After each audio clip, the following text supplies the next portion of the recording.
Now, if you own a property in a sectional title complex with outstanding levies and electricity charges, the body corporate can legally cut off your electricity or even go as far as selling your property to recover its outstanding fees. This is according to attorney and sectional title expert Marina Constas from BBM Law. Marina, welcome to All About Property. Thank you. Lovely to be here again, Cornelius. Now, according to the Community Schemes Umbud Service, it is illegal to cut off electricity. So please shed some light here. Yes, it is illegal, and I think that that certainly came from a directive from the Community Scheme Umbud Service, and it came after a lot of abuse was faced by owners where bodies corporate would just kind of cut off electricity for very small amounts, that type of thing. So it was a necessary directive, but there is a way to cut electricity. You just need a court order. If you've got a court order, you can cut. If there's no court order, the Community Scheme Umbud Service directive stands. You're not allowed to disconnect. So a body corporate can't just take it upon themselves, the trustees, to decide, right, today we're disconnecting. You've got to go to court. We go through the High Court. It's a whole process. It's not very quick, but an unopposed application could take 2.5 months to get a disconnection.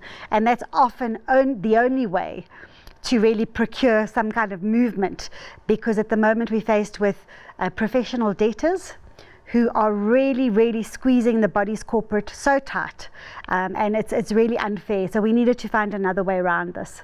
Now, Marina, at what point can the trustees obtain such an order from a high court? Well, look, you know, there's no set requirement, but at the end of the day, if you're taking it to the High Court to get a court order, the High Court needs to see quite a substantial amount in arrears. So if you know in arrears for 2,000 Rand, I wouldn't approach the High Court against that owner who's in arrears. We take things on over 25,000 Rand in arrears. That's when our orders are getting granted for from one specific owner. Yes, 25,000. And if I can tell you, yes, just yesterday, a file landed on my desk when owners indebted to a body corporate for over 600,000 Rand. Yeah, 600,000 Rand. How many years must that levy have been accruing? And again, I mean, that's really the trustee's fault to begin with, because you don't let debt accrue like that. The difficulty we're facing now is with COVID. It's become, and there's certainly cases where people cannot legitimately afford the levy because they've lost jobs. We understand that. But there are people who owed money before COVID. Yes. Who are saying, oh, we can't pay now because of COVID. So trustees need to be quite diligent in looking at each case on its own merits. Now, speaking of that, I mean, the trustees can even now go as far as to sell your property to recover the money owed to them. What would constitute them going to such extents? Well, they've always been able to do it from many years ago. That's how I actually got into sectional title. I did collections for many of the buildings in the beginning. So trustees need to hand over debt quickly, and attorneys would then issue a summons. They would get a default judgment if you ignored that summons, and from a default judgment you would follow the process all the way to selling the unit in execution. So if somebody just said, look, I'm not defending this, I don't have money, or they didn't defend it, but you would first have to try to attach the movable property, so the goods in the flat or the townhouse. Usually there would be insufficient goods to satisfy the judgment debt, and that's when, as lawyers, we would go on to get what you call a Section 66 application to declare the property executable, the immovable property, the unit, and we go to a share of sale and we sell that property. It's a long process, probably takes about a good year to get from start to finish, but sometimes that's the only way to get somebody out who, the rest of the body corporate is literally subsidizing to stay there. Now, you're saying it's a long process. Let's say during that time, that owner comes and says, okay, I want to start paying. Is it then too late when the case has been handed over legally? No, it's never too late. It's never too late. We've had people settling their account on the doors of that Section 66 application, or even just before we go to sale, they come and find the money somehow. And the directive again from the Community Scheme Ombud Service during the height of COVID was to say, look, trustees, be a bit reasonable.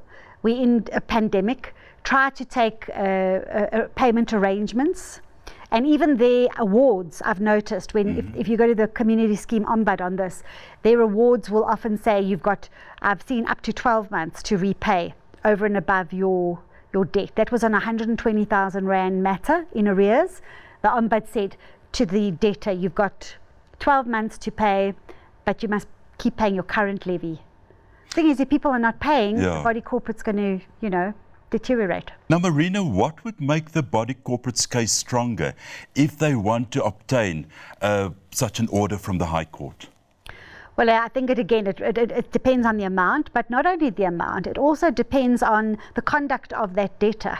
If you've got guys who there's a paper trail that's been created where the trustees have tried everything to get the money out of that debtor, and he's ducked and dived, or she's ducked and dived and never come to the party or made payment arrangements and hadn't stuck to it, that is certainly going to draw an adverse inference against that debtor.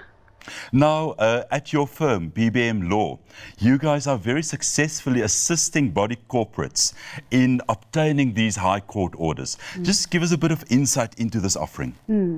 Well, we've been involved with the real levy collection for a very long time, and it's become exceptionally frustrating for us, because also your magistrates' courts to get judgments and to go forward, even with sheriff's offices, it's tough.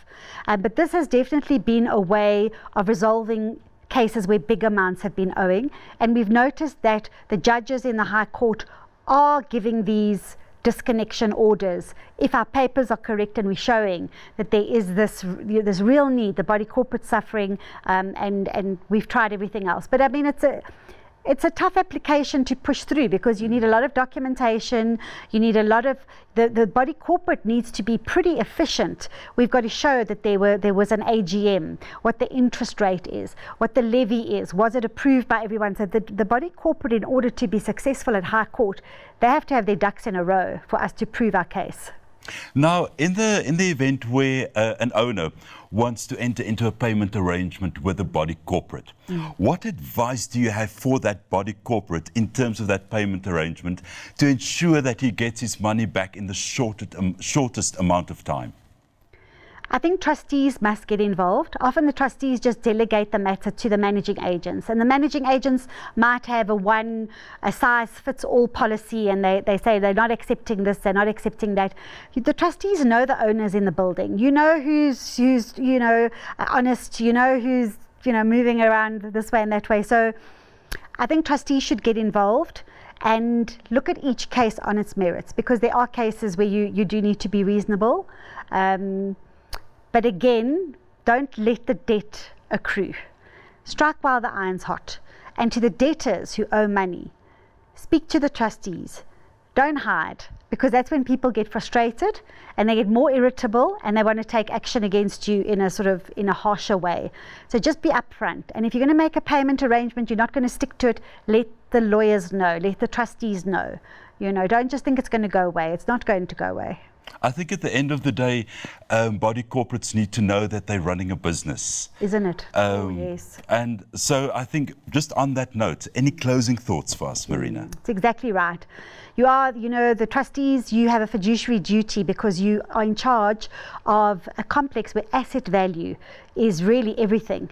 And if you're going to let your asset value deteriorate and you're not going to be tough on those debtors where it's correct to be tough, then you might be breaching your fiduciary duty. And I think you need to relook at your stance on collection of monies. Well, fantastic. Marina, thank you so much for your insights. Pleasure.